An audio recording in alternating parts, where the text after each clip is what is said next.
नमस्कार। मैं डॉक्टर राकेश कथुरिया, वैदिक एंड लाल किताब एस्ट्रोलॉजर। आज अमावस्या तिथि पे बात करते हैं। क्या अमावस्या तिथि अशुभ होती है? ये हानिकारक होती है? तो पहले तो हम ये जान लें कि ये तिथि होती क्या है। हम देखते हैं आकाश में चंद्रमा बढ़ता चला जाता है, बढ़ता चला जाता है और एकदम पूरा गोलाकार हो जाता है। इसको हम बोलते हैं पूर्णिमा तिथि। चंद्रमा बढ़ रहा है, उसके जो शक्ति है वो बढ़ रही है, वो खिल के आ रहा है। अब ये पूर्णिमा के बाद क्या होता है कि चंद्रमा घटना शुरू होता है। पहली तिथि प्रतिपदा, द्वितीय तिथि, तृतीय तिथि, चतुर्थी तिथि। आप देखेंगे आकाश में चंद्रमा छोटा होता जा रहा है, छोटा होता जा रहा है, आधा हो जाता है, फिर यूं शेप लेने लगता है और आते आते 15वें दिन चंद्रमा बिल्कुल डिसअपियर हो जाता, होता ही नहीं है। नो मून डे यानी अमावस्या तिथि। अब ये बहुत क्लियर है कि हमारी लाइफ का जो मेन कंट्रोल है वो दोनों प्रकाशीय ग्रहों पे है, सूर्य और चंद्रमा पे। और चंद्रमा और सूर्य जब सेम डिग्री पे आते हैं, ओवरलैप हो जाते हैं, तो चंद्रमा का अस्तित्व ही खत्म हो जाता है। वही अमावस्या तिथि है।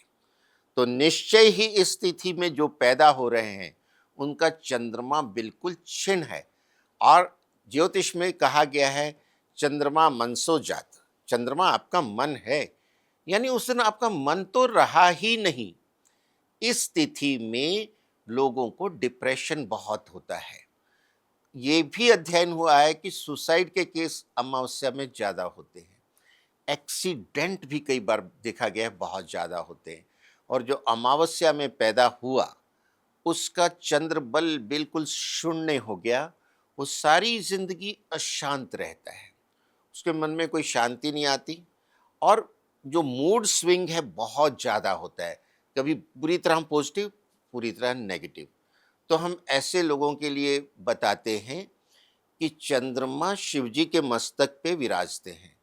आप शिव पूजन कीजिए, शिव जी के मंत्रों का जाप कीजिए और ज्योतिषीय सलाह लेके और मोती धारण कीजिए।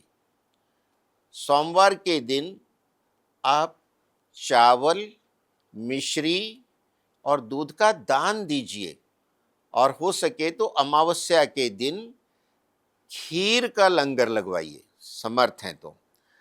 अमावस के दिन ये पितरों के लिए सर्वश्रेष्ठ दिन माना जाता है। इसे सर्वपितृ अमावस्या भी कहा जाता है। हर तिथि में कोई दोष है तो विशेषता भी है। आप इस दिन पितरों के लिए कार्य कीजिए, उनको याद कीजिए। और उत्तर भारत में हर अमावस्या पे पितरों के नाम का सीधा दिया जाता है। अब सीधा क्या है? सीधा जो है हम रसोई घर में खाने पीने की जो हमारी वस्तुएं हैं जिससे हम अपना भोजन बनाते हैं वही हैं। आटा है, चावल, दाल, चीनी, गुड़, चाय, दूध, सीजन की सब्जियां, फ्रूट्स। तो ये सब चीज़ें हम कुछ मात्रा में अपने क्षेत्र के जो मंदिर हैं उनके पुजारी को पितरों के नाम पे अमावस्या को दे आते हैं विद सम दक्षिणा। पितरों की आत्मा को शांति पहुंचाता है और आपका पितृदोष भी धीरे धीरे डाइल्यूट होता चला जाता है। और पितृपक्ष कृष्ण पक्ष में ही आता है जब चंद्रमा घटता चला जाता है। और इस वर्ष ये पितृपक्ष आ रहा है 7 सितंबर पूर्णिमा से लेके 21 सितंबर अमावस्या तक। तो अमावस्या की तिथि पितरों के लिए बहुत अच्छी है। आपका भी अगर जन्म अमावस्या में है तो आप शिव जी का पूजन कीजिए, पितरों के नाम का दान कीजिए, क्योंकि अमावस्या का जन्म ये दिखाता है कि आपके पितरों की कोई नाराजगी या अतृप्ति आपके प्रति है, तभी वो खींच के अपनी तिथि पे लाए हैं और आपको जन्म दिया है।